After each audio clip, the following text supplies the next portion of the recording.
Assassinos da Lua das Flores,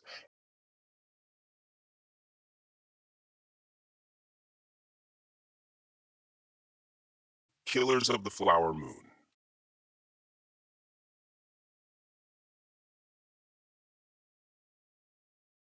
estrelando Leonardo DiCaprio como Ernest Burkhart,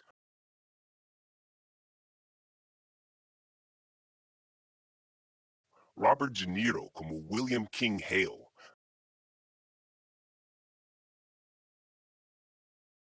Lily Gladstone como Molly Burkhart,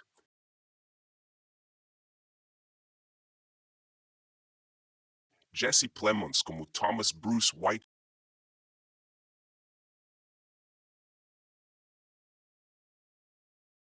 produzido por Dan Friedkin, Bradley Thomas, Martin Scorsese e Daniel Lupi.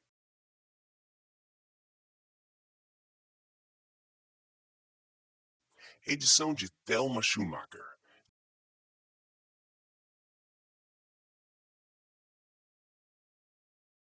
Diretor de fotografia, Rodrigo Prieto.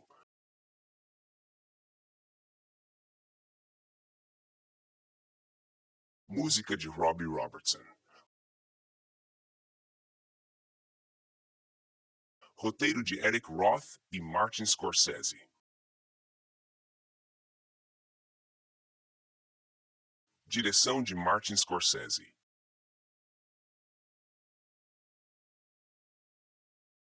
Crítica. Redação de Hildebrando Martins de Almeida. Texto corrigido e aprimorado por ChatGPT 3.5.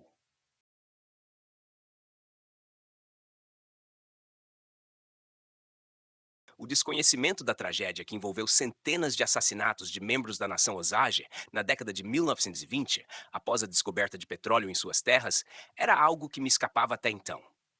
A descoberta do petróleo trouxe consigo uma riqueza considerável para os Osage. Porém, também os tornou alvos da ganância e cobiça alheias. O filme desenrola-se com a solenidade de um ritual Osage, onde os lamentos ecoam pela perda de um legado ancestral, transportando-nos para uma era marcada por sombras, quando crianças indígenas foram brutalmente separadas de seus pais, uma ferida profunda que o tempo tentou cicatrizar. A descoberta inesperada de petróleo sob as terras dos Osage reescreve a narrativa, transformando a premissa de matar o índio, salvar o homem, em um paradoxo implacável. Os brancos, outrora mestres da situação, tornam-se subordinados diante da súbita riqueza dos Osage. No entanto, conspirações são tramadas para restaurar a ordem, com os indígenas sendo rotulados legalmente como incompetentes e sujeitos a curadores brancos. Uma nova corrida ao ouro emerge, com homens ávidos por explorar a fortuna recém-descoberta dos Osage. A legislação dos Estados Unidos exigia guardiões brancos para os Osage, resultando em exploração e má administração de sua riqueza. Muitos assassinatos ocorreram para que os brancos pudessem herdar os direitos de cabeça dos Osage, consolidando assim seu domínio.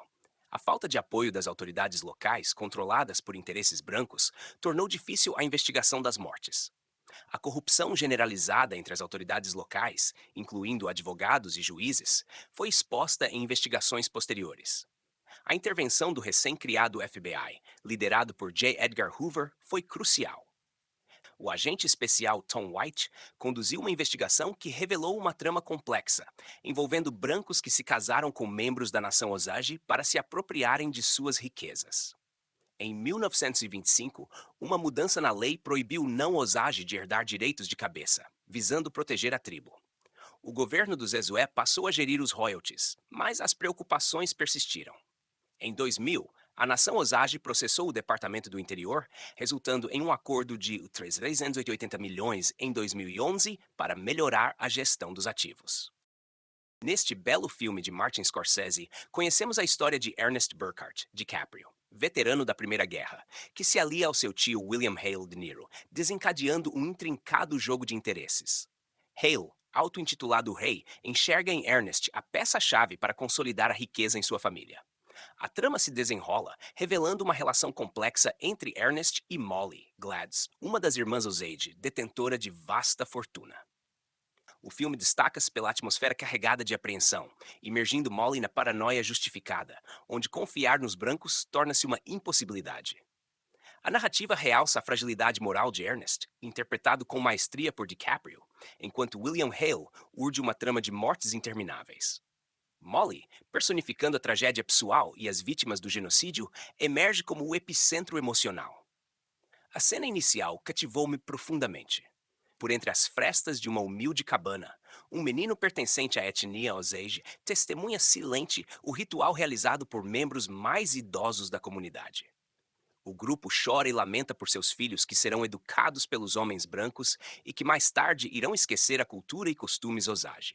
Esse ritual imerge-nos numa atmosfera triste, mergulhando-nos na riqueza cultural e costumes dos Osage. Após o sepultamento simbólico de um cachimbo, vemos outro grupo Osage, capturado em belas imagens em câmera lenta, revelando a alegria deles diante da descoberta de petróleo em suas terras. Após um novo corte, o filme parece retornar muitas décadas. Evoca o cinema mudo, quando a tela é invadida por um letreiro explicativo onde se lê The Osage Nation, seguida por uma série de imagens em preto e branco, ilustrando a vida de riqueza desfrutada pelos Osage após a descoberta do ouro negro. Nesse ínterim, somos transportados para dentro de um vagão de trem lotado de passageiros. A câmera começa a percorrer o corredor, abrindo espaço entre aqueles que estão de pé. E, numa transição sutil, o preto e branco vai abrindo espaço para as cores, ao mesmo tempo em que se aproxima, para e enquadra o protagonista Ernest Burkhardt, que está sentado sozinho num banco. A mudança de preto e branco para cores é tão sutil que talvez escape à percepção imediata do espectador. Discretamente, Ernest desliza no banco, pega um frasco de bebida alcoólica e toma um gole. Se isso não é suficiente para identificarmos o caráter de Burkhardt, tudo fica mais claro quando, pouco após descer do trem, ele vê um grupo espancando um homem e, com um sorriso de prazer, empurra o grupo e joga algo neles apenas por diversão. Nas cenas iniciais com DiCaprio, a estética do ator me impactou profundamente, transcendendo a mera questão do corte de cabelo para concentrar-se especialmente em sua expressão bucal. Comenta-se que a transformação do galã foi moldada por próteses dentárias, destacando seu lábio inferior projetado para frente, conferindo-lhe uma feiura marcante. Mas, ao ver as fotos do verdadeiro Ernest Burkhardt na internet, a feiura de DiCaprio parece despropositada. Um detalhe interessante é a informação de que o papel inicialmente destinado a DiCaprio, o de Thomas White, agente principal do boy, foi trocado por sua escolha de interpretar o obtuso Ernest Burkhardt. Graças à amizade de longa data com Scorsese, DiCaprio obteve o papel desejado, enquanto Jesse Plemons foi escolhido para representar White. A pergunta crucial é: isso foi benéfico para o filme? A resposta é ambígua. DiCaprio, um dos melhores atores da história do cinema, é inegavelmente uma adição positiva, mas sua idade avançada em relação à personagem gera um descompasso cronológico. Na época das filmagens, DiCaprio, tendo por volta de 47 anos, contrastava com os 25 anos que Ernest tinha ao casar-se com Molly. Mesmo anos depois, na época de seu julgamento, Ernest deveria ter apenas 33 anos. Outro equívoco manifesta-se na seleção de Lily Gladstone para o papel de Molly Kyle. Desconhecida para mim, esta atriz, apesar de aclamada pela maioria dos críticos, não conseguiu, em minha percepção, transmitir eficazmente as tristezas vividas por Molly. Considero um erro sua indicação ao Oscar de melhor atriz por este papel. Sua vitória era dada como certa, porém foi derrotada com justiça por Emma Stone. Além disso, seu rosto bonito destoa drasticamente da feiura da verdadeira Molly. Agravando a situação, a disparidade de idades, com Lily sendo 12 anos mais jovem que DiCaprio, contrasta com a realidade histórica, onde Molly era 6 anos mais velha que Ernest. A seleção de Robert De Niro para personificar William Hale revelou-se de maneira inequívoca inadequada. Ao longo de décadas, o renomado ator conquistou reconhecimento por sua maestria na indústria cinematográfica, evidenciando sua versatilidade até mesmo como cineasta. Entretanto, a idade avançada de De Niro, aproximando-se dos 80 anos à época das filmagens, torna-se incontornável, visto que o verdadeiro Hale, embora não fosse jovem na época, 1920, era 30 anos mais jovem que o ator. Agravando a situação, constata-se que nos últimos 25 ou 30 anos, De Niro parece ter descuidado de seu inegável talento, transformando-se em um ator propenso a exageros. Suas expressões faciais, notadamente os movimentos da boca e das sobrancelhas, tornaram-se previsíveis e estagnadas. No entanto, é pertinente mencionar que, neste filme em específico, sua atuação demonstra uma certa contenção, embora essa seja uma exceção em sua trajetória recente. A longa amizade entre De Niro e Scorsese, embora respeitável, não parece constituir justificativa suficiente para respaldar a escolha do ator para o importante papel. A análise do elenco não ficaria completa sem mencionarmos dois coadjuvantes. Jesse Plemons, a meu ver, não consegue sobressair-se no papel do policial Thomas White. Eu já havia experimentado insatisfação com sua atuação em The Power of the Dog. E, mais uma vez, não detectei nenhum traço de excepcionalidade em seu desempenho. Limita-se a ser simpático, graças à honestidade e virtude de seu personagem. No entanto, um ator coadjuvante que se destaca é Ty Mitchell, que é, na vida real, um genuíno cowboy. Curiosamente, Mitchell figura em apenas 3 filmes em sua filmografia recente, mas sua interpretação como um dos assassinos contratados por Ernest é notável. Eu tinha esperança de que ele seria indicado ao Oscar de melhor ator coadjuvante em 2024, mas isso, infelizmente, não ocorreu. O roteiro não apenas se evidencia por sua trama envolvente, mas sobretudo pela maneira respeitosa e genuína com que aborda a riqueza cultural dos Osage. O eminente diretor, reconhecido por seu fascínio por diversas culturas, empenhou-se em uma colaboração estreita com membros da tribo. Scorsese não apenas posiciona os membros dessa tribo diante das câmeras, mas também os integra nos bastidores, promovendo uma colaboração verdadeira e enriquecedora. Esse comprometimento visava assegurar que a representação de sua história e crenças transparecesse com precisão e reverência. Nesse sentido, a obra não é apenas um relato cinematográfico, mas uma delicada tapeçaria, tecida com os fios da autenticidade e do respeito, onde cada detalhe reflete a dedicação do cineasta à fidedignidade narrativa. Scorsese, com sua habilidade singular, distancia-se de qualquer julgamento ou preconceito, revelando as crenças do povo de maneira autêntica e reverente. Um exemplo pungente dessa abordagem respeitosa é a sua representação da coruja, criatura sagrada na cultura Osage. Associada frequentemente à morte e ao plano espiritual, Scorsese entrelaça essa convicção de forma irrepreensível na trama do filme. Aos 44 minutos de projeção, desenrola-se um dos momentos mais sublimes da película. Byron Burkhart, irmão de Ernest, ergue-se de uma cama ao ar livre e adentra a casa. A câmera, fluindo sem cortes, acompanha Byron, deixando fora de cena enquanto percorre diversos aposentos até estacionar diante de Lizzie Key, mãe de Molly.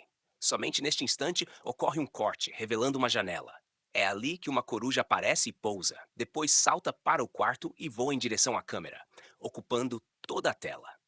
Neste trecho cinematográfico primoroso, Scorsese não apenas narra, mas transcende, tece uma narrativa visual envolvente que celebra a riqueza espiritual da cultura Osage. Cada movimento da câmera, cada transição sutil, culmina nesse instante magistral em que a coruja, símbolo venerado, assume sua importância na narrativa, conferindo uma camada de significado que ressoa para além da tela. A habilidade do diretor em empregar simbolismo não apenas adiciona complexidade à trama, mas também proporciona aos espectadores uma oportunidade de reflexão e interpretação pessoal. Cada cena é cuidadosamente construída, incorporando metáforas visuais que não apenas cativam a atenção, mas também convidam à contemplação sobre os temas subjacentes. Um momento notável em que o octogenário cineasta exibe sua maestria ocorre em um trecho aparentemente trivial do roteiro, precisamente aos 18 minutos da projeção. Molly, serenamente instalada no táxi, aguarda que a efervescência de Ernest, extasiado com uma corrida de carros desenrolando-se na rua enlameada da cidade, alcance seu ápice e se dissipe. A beleza dessa cena revela-se na meticulosa direção de arte, assim como na imagem icônica de um cavalo branco empinado, contrastando de maneira poética com a perspectiva da câmera, posicionada estrategicamente diante dos veículos que se aproximam. Este é um momento de singular beleza, onde a composição visual extrapola a narrativa, conferindo uma dimensão estética que eleva a experiência cinematográfica. Molly se destaca não apenas como uma figura central, mas também como um símbolo que abrange dimensões profundas na trama. O epicentro dramático da narrativa é a história de amor entre ela e Ernest. Este romance delineia o processo emocional de Molly na busca por compreender a magnitude dos acontecimentos. Gradualmente, ela também passa a entender o papel desempenhado pelo marido na destruição de sua família.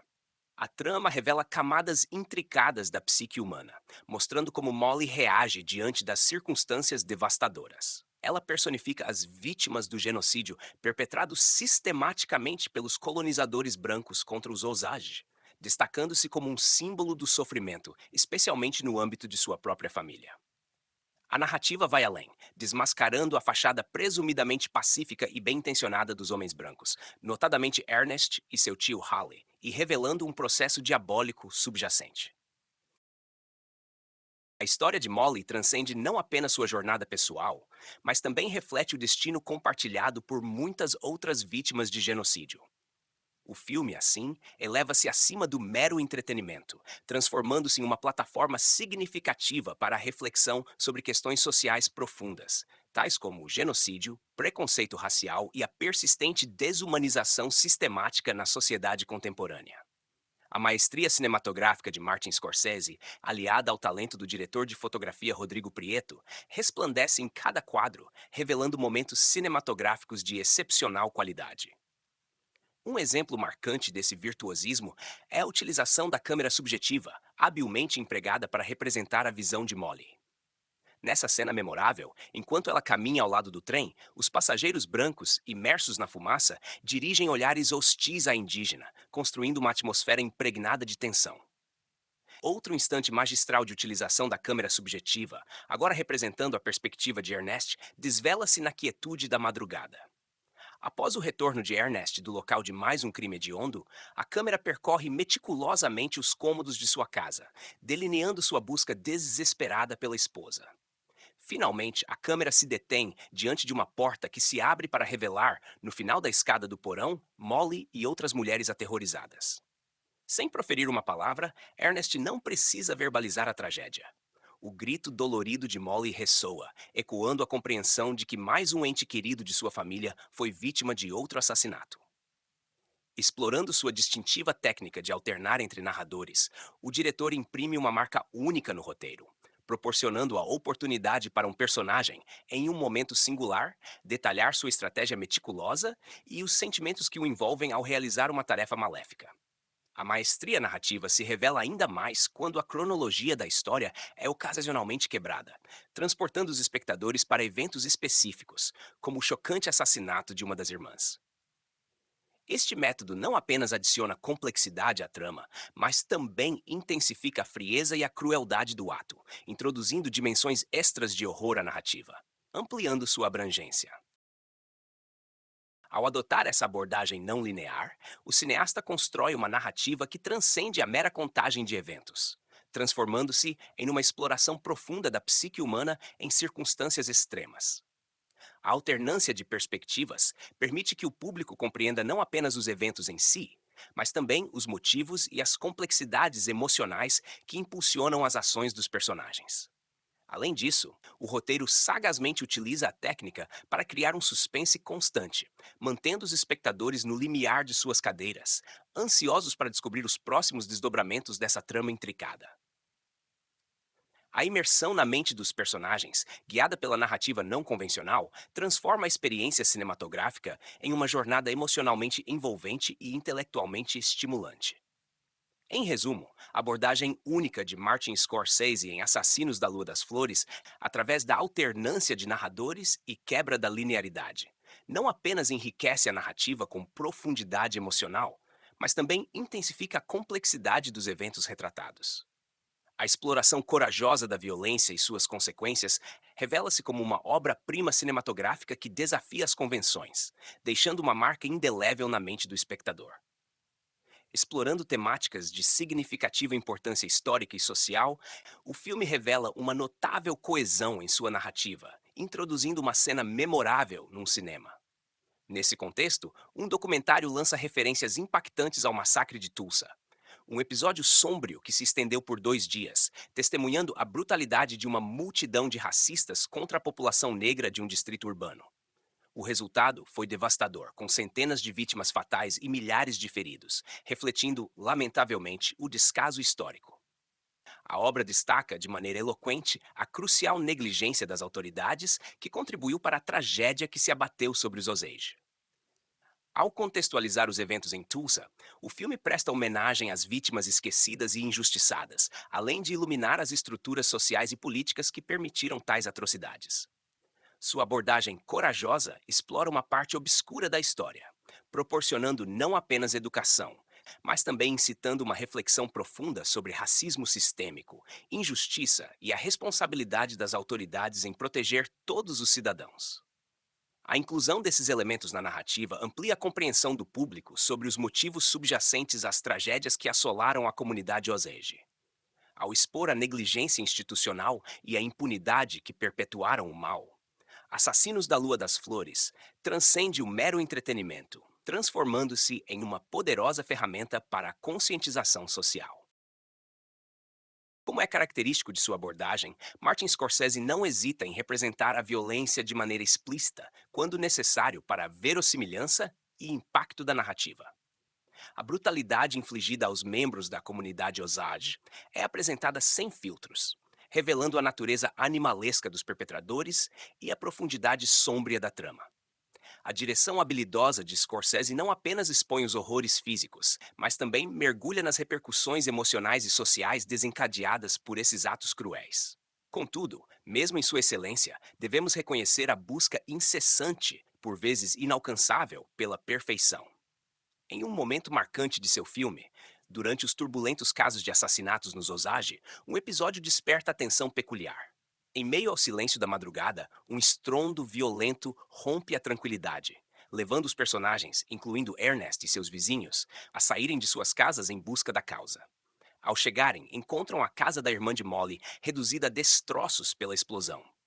A cena é avassaladora, com uma quantidade enorme de detritos e sujeira, testemunhos da fúria desencadeada. Contudo, Scorsese faz uma escolha artística peculiar ao retratar a mulher Osage em posição pacífica, desafiando a lógica do caos. Na realidade, após tal explosão, poderíamos esperar ver apenas pedaços do corpo dela. No entanto, o diretor opta por mostrar o corpo dela praticamente intacto, destacando-o em meio ao caos.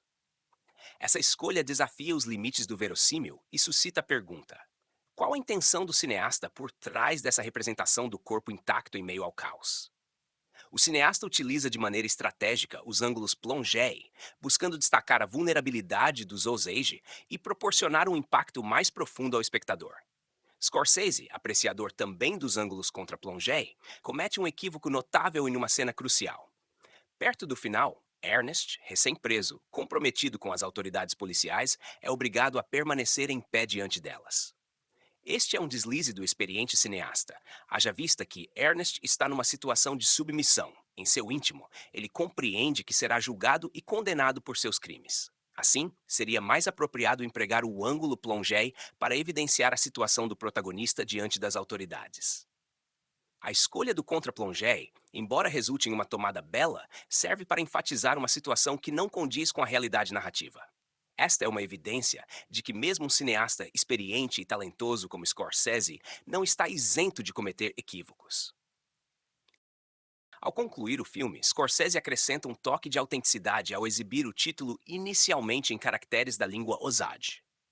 Esse gesto vai além de apenas conferir uma autenticidade tangível à narrativa. Ele representa uma homenagem reverente à cultura Osage, oferecendo-lhe o merecido destaque no cenário cinematográfico e solidificando a importância dessa obra como um testemunho respeitoso e cuidadoso das riquezas culturais e espirituais dos Osage. A trilha sonora, magistralmente composta por Robbie Robertson, cujo falecimento ocorreu 2 meses antes do lançamento, merece destaque especial pelo uso brilhante dos sons ambiente, como vento, trovões, chuva e cigarras, presentes nos créditos finais. Esses elementos não apenas ecoam a profunda conexão dos nativo-americanos com a terra, mas também mantêm a melancolia que permeia todo o filme. Essas escolhas artísticas combinadas elevam a narrativa, proporcionando uma experiência cinematográfica repleta de nuances e impacto emocional. Assassinos da Lua das Flores transcende a mera exploração de paisagens e contextos históricos. Ele tece uma narrativa visual excepcionalmente rica em simbolismo e emoção.